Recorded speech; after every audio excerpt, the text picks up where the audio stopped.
పరికామణి case విచారణను తప్పుదోవ పట్టించేందుకు కుట్ర జరుగుతుందని Pattikonda MLA KE Shyambabu అనుమానించారు.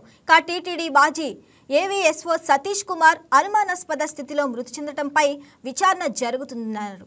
CI rank అధికారికి ఇలా జరగటం దారుణమన్నారు. పరిటాల రవి హత్య సాక్షులను ఎలా హతమార్చారో అలాగే ఈ పరికామణి కేసులోనూ జరుగుతుందన్నారు. సతీష్ కుటుంబానికి ప్రభుత్వం తరపున సాయం అందిస్తామన్నారు.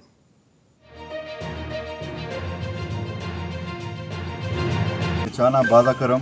మరి సిఐ ర్యాంక్లో ఉన్న వ్యక్తి పైన ఇలాంటి ఘటన జరగడం, దాంతో పాటు అదే కాకుండా ఆయన ఒక ఎంక్వైరీలో గత 5 ఏళ్ళుగా ఏదైతే వెంకటేశ్వర స్వామి గారి కార్యక్రమ దాంట్లో అవకతవకలు జరిగినాయో దానిపైన ఎంక్వైరీగా ఉండే మనిషిని, సిఐ ర్యాంకర్ని మరి ఫస్ట్ క్లాస్ క్యాబిన్లో ప్రయాణం చేస్తుంటే మరి అట్లాంటి వ్యక్తిని దొరికించుకొని ఇంత ఘటన జరగడం చాలా బాధాకరం. దీనిపైన కంపల్సరీ గవర్నమెంట్ తరఫు నుంచి ఎంక్వైరీలు కమిషన్లు పెట్టియాలా.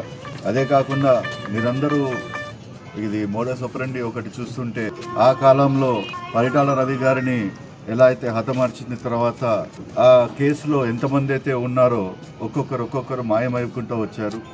మరి ఇది కూడా సేమ్ అలాంటి ఘటన మాదిరి అనిపిస్తుంది. ఇంత అభివృద్ధిలోకి వచ్చిన తర్వాత కూడా మనం ఇలాంటివి వినాల్సి వస్తుందంటే చాలా బాధాకరం. ఎంక్వైరీ చేయడానికి పోలీసులు ఉన్నారు. ఆ ఎంక్వైరీ చేస్తుంటే కూడా ఏదో ఒక రూపంలో ఎంక్వైరీ రాంగ్ పోవాలా అని భయపడడానికో లేకపోతే వేరే వాళ్ళందరినీ కూడా ఒక ఎగ్జాంపుల్ క్రియేట్ చేస్తే వేరే వాళ్ళు కూడా ముందరు రారు. దీంట్లో ఎంక్వైరీ మొత్తానికి కొలాప్స్ కావాలని చెప్పి ఒక ఆలోచనతో ఏదైతే చేశారో చాలా బాధాకరంగా ఉంది. మేము చంద్రబాబు నాయుడు గారి దృష్టికి, లోకేష్ బాబు గారి దృష్టికి, డిప్యూటీ సీఎం పవన్ కళ్యాణ్ గారి దృష్టికి ఇవన్నీ తీసుకొని పోయి ఇది ఎందుకు జరిగింది, ఎలా జరిగింది, ఎవరైతే ఎంకిలో ఉన్నారో కంపల్సరీ ఆరా తీసి ఇక్కడ ఉన్న వీళ్ళకి కుటుంబ సభ్యులకు అందరికీ న్యాయం చేయాలని చెప్పి కోరుతూ సెలవు తీసుకుంటాం. రాష్ట్ర శాలిమాల సంఘం అధ్యక్షుడిగా మా కులానికి సంబంధించినటువంటి ఒక వ్యక్తి ఇంత ఎస్ఐగా అంటే సిఏగా ప్రమోషన్ రావడం, గుంటకలకు వేయడం, గతంలో పరికామణి కేసులో ఒక కంప్లైంట్దారుడిగా అంటే అక్కడ జరుగుతున్నటువంటి అన్యాయాన్ని ఎండగట్టాలనేటువంటి ఆలోచనతో అప్పటి వైసీపీ ప్రభుత్వంలో కంప్లైంట్ ఇచ్చినటువంటి వ్యక్తి ఇతను. ఇది ఇంటెన్షన్గా మీరందరూ చూస్తూ ఉన్నారు. మన ప్రజలందరికీ అర్థమైపోతుంది. ప్రభుత్వం కూడా చాలా సీరియస్గా తీసుకుంటుంది.